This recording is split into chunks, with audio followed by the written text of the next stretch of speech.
There is a world already living fully inside this technology, and it is not as far away as you think. In fact, you can get there from where you are sitting right now. No passport required, no travel budget, no special access, just a willingness to look. Welcome to Human, Still. A conversation about faith, culture, and what it means to be human in the age of synthetic technology.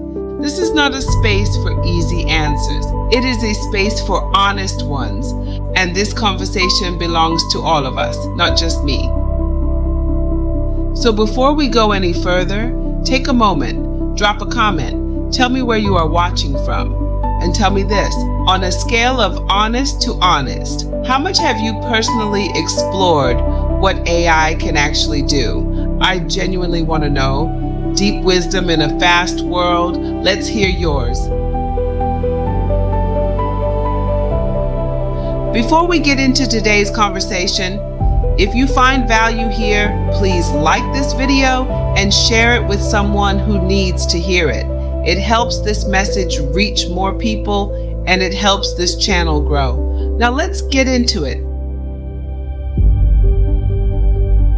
I want to start with something I watched recently, BBC News coverage of the first world humanoid robot games in Beijing, China, and it stopped me.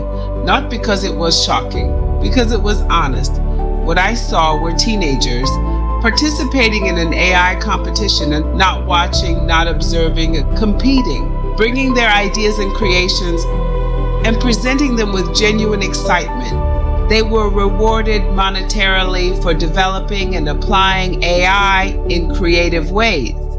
That is not a small thing. That is a generation being prepared.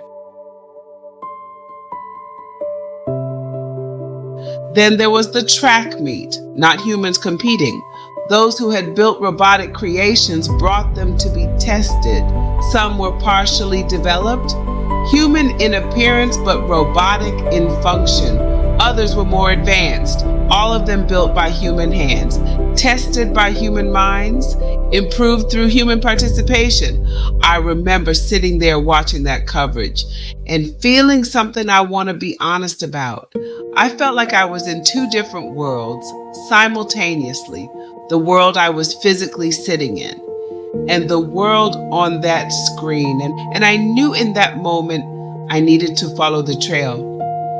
Here's what I want to say clearly before we go any further. The excuse that AI is distant, that it belongs to other people, other countries, other generations, that excuse is no longer available. This technology is not your neighbor in the distant sense. It is your neighbor in the immediate sense. It is accessible right now from where you are, on the device you are holding. The question is not whether AI is available to you. The question is whether you are available to it. There are communities and countries that have fully embraced this era. Their teenagers are growing up inside it. Their industries are being reshaped by it. Their conversations about regulation, authentication, and future development are already happening at levels most people in other places have not yet begun to consider. We may not see that advancement next door, but if we watch the documentaries,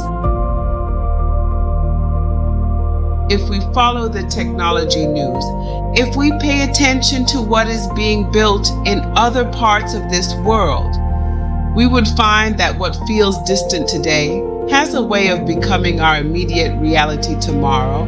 Fashion works the same way. We look to certain countries for trends. We accept what they normalize. Then gradually, without a formal announcement, what was once foreign becomes familiar. AI is following the same pattern. The trail is already laid. The question is whether you will follow it. Now, here is something worth sitting with honestly. I write lyrics. I use AI to help bring them to life. And I have observed something in that market that I think applies broadly. When supply exceeds demand, the product loses value. We have seen it in the stock market. We have seen it in every saturated industry. And I believe we will see it in AI-generated content as well. When everything can be generated, when the tools are available to everyone, the generated product becomes common, and what becomes rare, what becomes genuinely valuable, is the human behind it, the specific perspective, the lived experience, the authentic voice that no model can replicate. AI will not diminish human value in the long run. I believe it will expose it. Here are 5 honest things you can do right now to engage with this era meaningfully. Not theory, not someday, right now. Tip 1, watch the documentaries. They exist. They are accessible. BBC News, History channels, technology stations. Set aside 1 hour this week and watch one. Follow the trail. Tip 2, pay attention to regulations. Understanding what is being regulated tells you where the technology is heading. This is the map. Tip 3, try multiple AI tools personally. You will not understand what this technology can do until you engage with it firsthand. Reading about it is not the same as using it. Tip 4, learn about AI agents. An AI agent can perform tasks autonomously on your behalf while you engage in other things.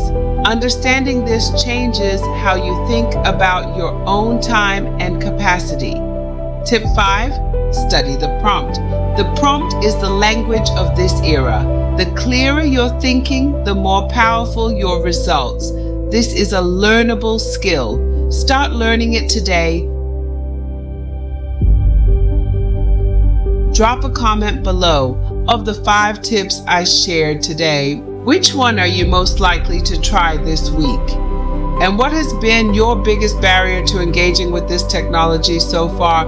No judgment, just honesty. Deep wisdom in a fast world. Let's hear yours. Thank you for joining me on Human. Still, this is the beginning of a new series, and I'm glad you are here for it. Consider subscribing and bring someone with you who has been sitting on the sidelines of this era, because the trail is already laid and the time to follow it is now. What makes you human is you. Own it. Human still.